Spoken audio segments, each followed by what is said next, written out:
How do you translate that, huh? Quite an event we have here today, and I am so glad to have Governor Gary Johnson here today. Thank you. Thank you. As you know, he is the Libertarian presidential nominee. And when we first reached out to his campaign, they energetically, fervently, and with joy said yes. So thank you so much, Governor.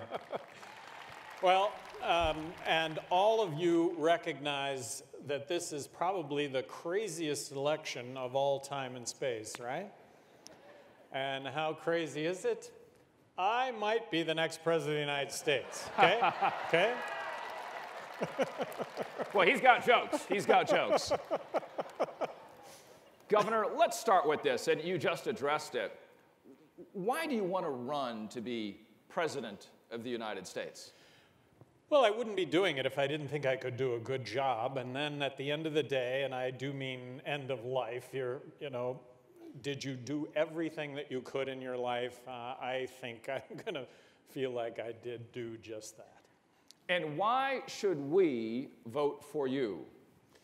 Well, I think that having been an entrepreneur my entire life has taught me a lot of lessons.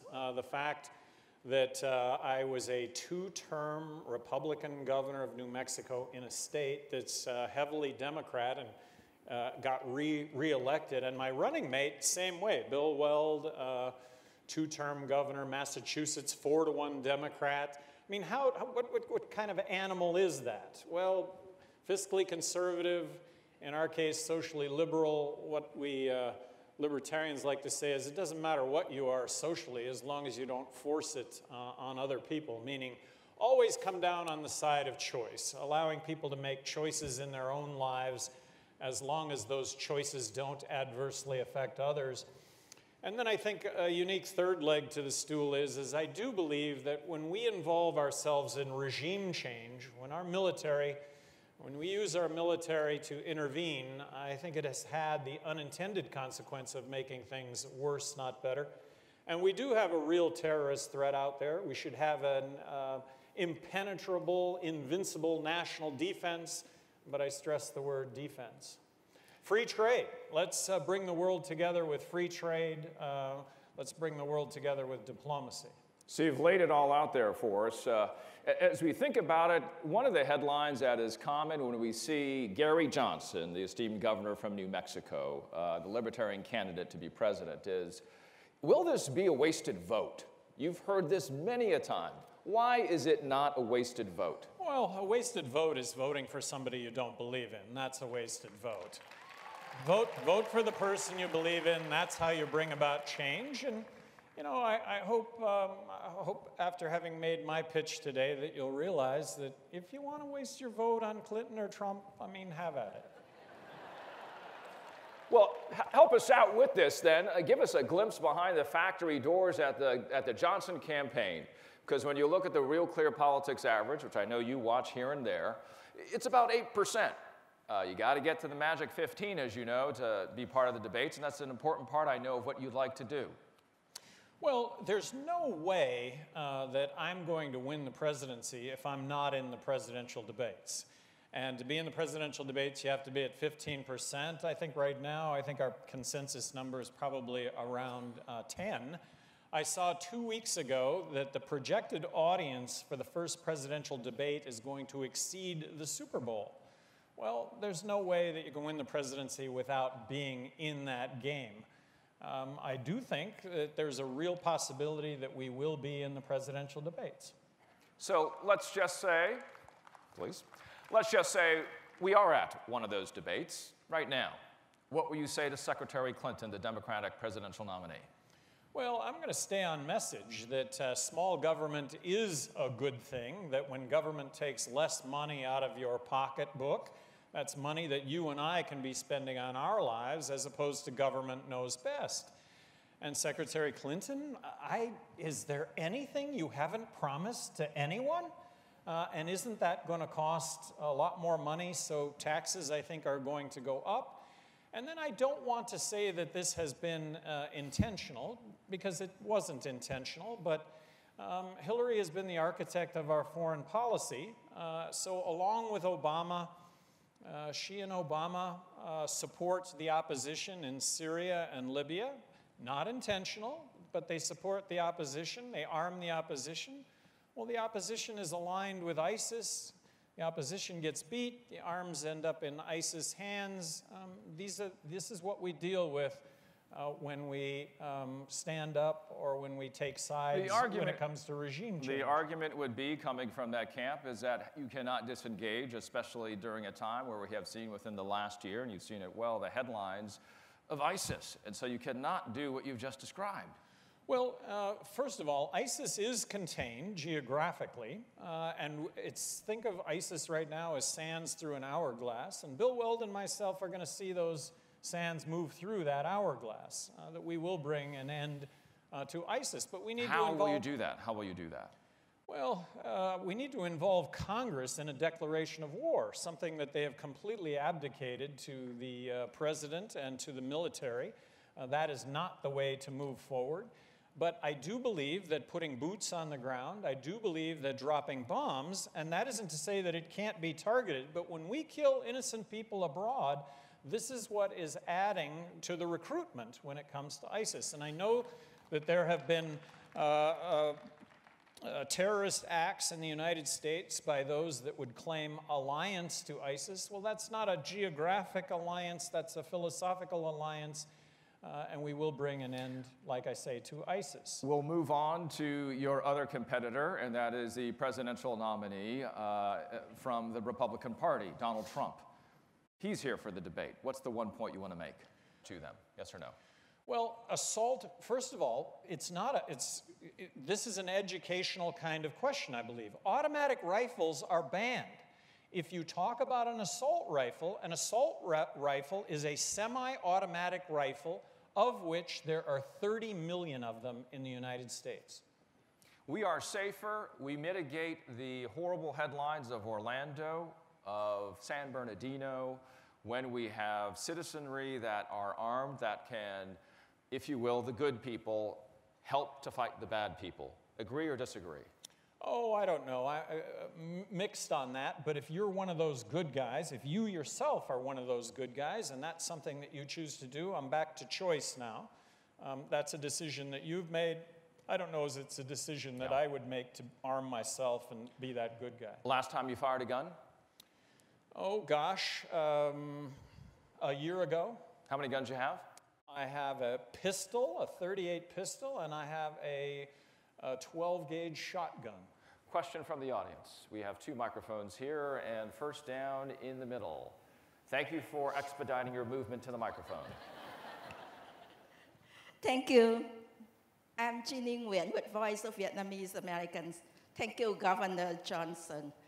I'd like to bring back your support to the TPP because we strongly believed TPP merges the American values of human rights, protecting the environment, civil rights, and the free market, which is the foundation of our economic strength.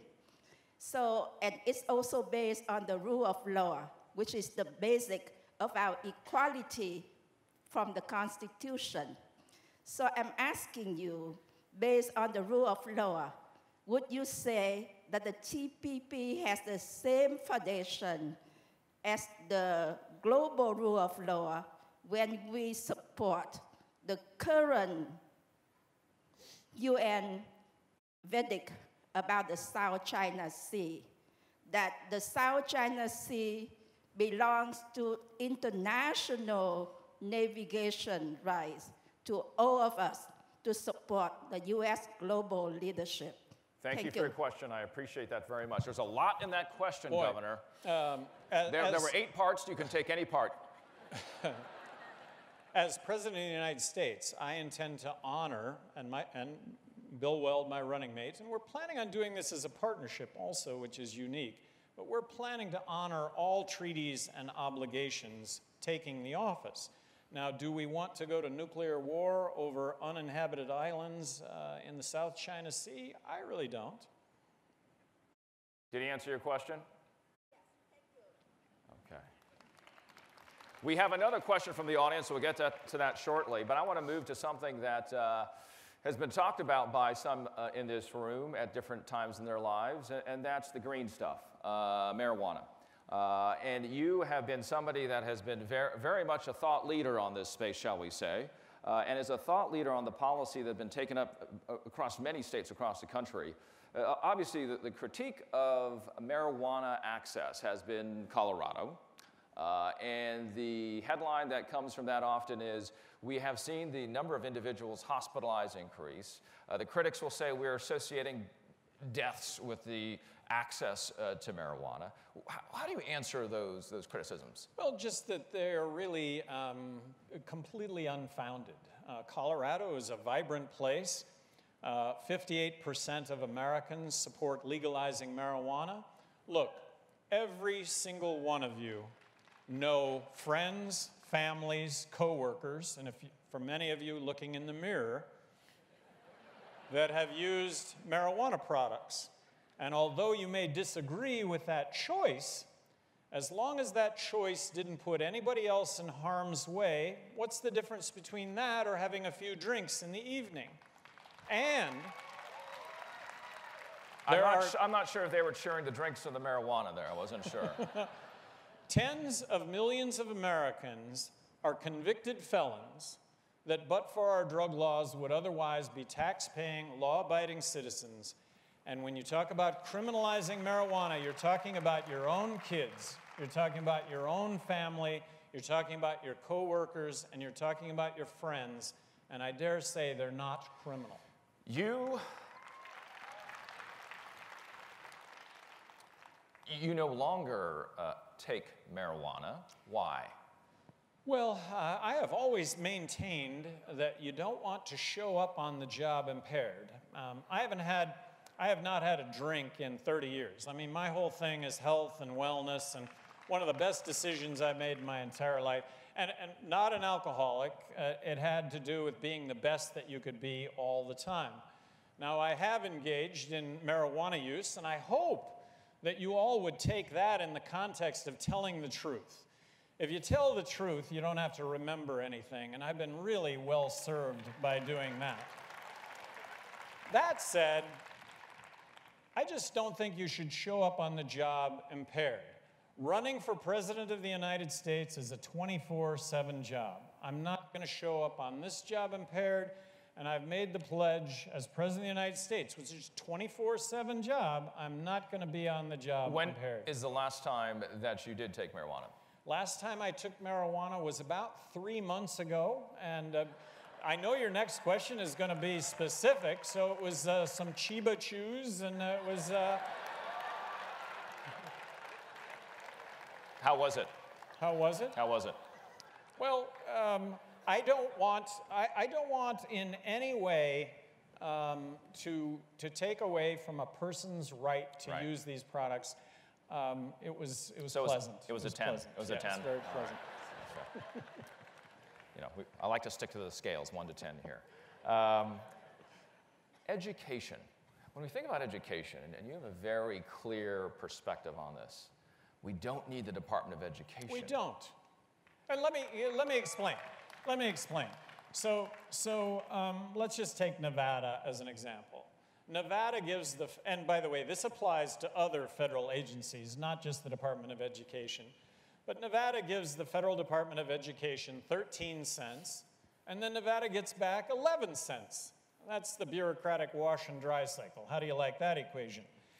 And then Washington says to get your 11 cents, you have to do A, B, C, D, and E. Well, to do A, B, C, D, and E, it costs the state 15 cents, not 11 cents, so there you part with another 4 cents.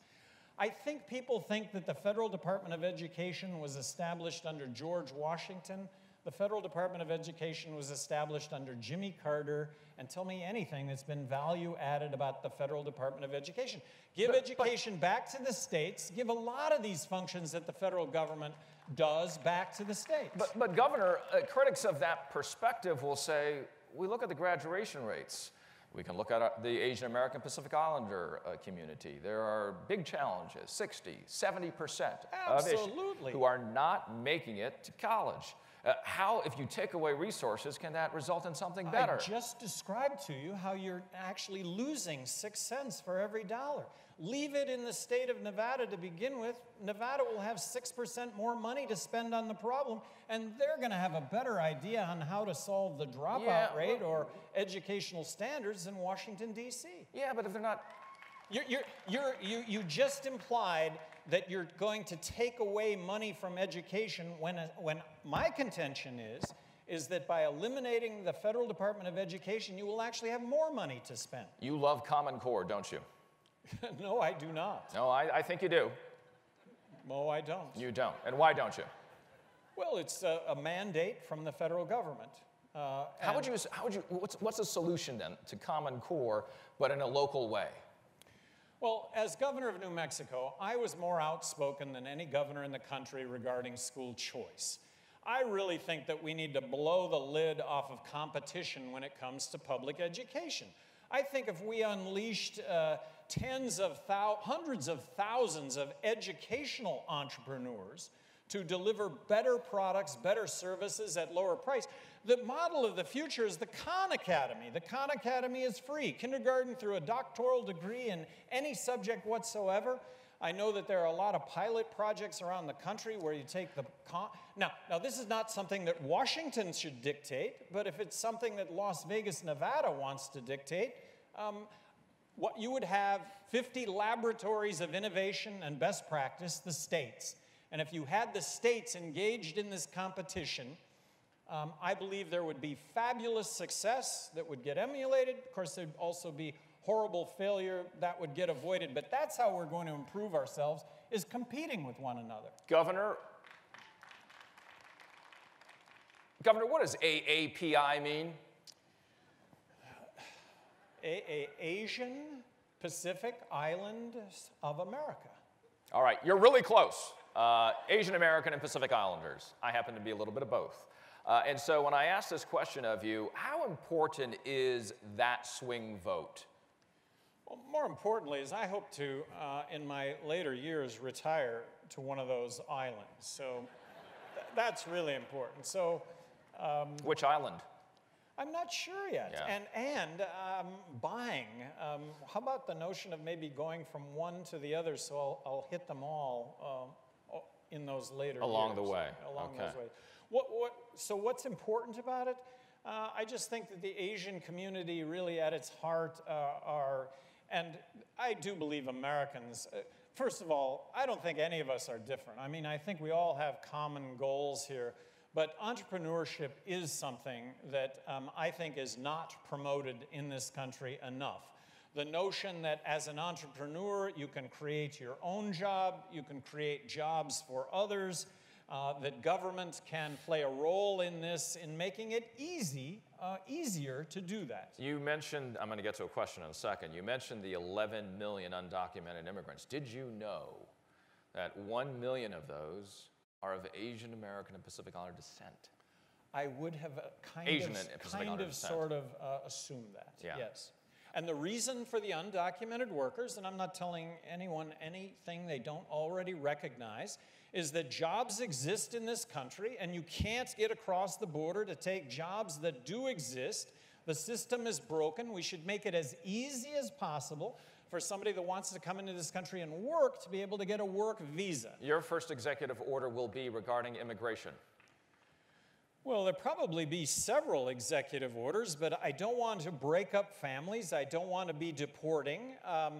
I realize there have been a lot of recent court cases here, but setting in motion the notion of being able to get a work visa, and then with regard to the 11 million undocumented workers that are here right now, set up a simple process where those 11 million can come in the door, get their work visa as long as they've been law-abiding.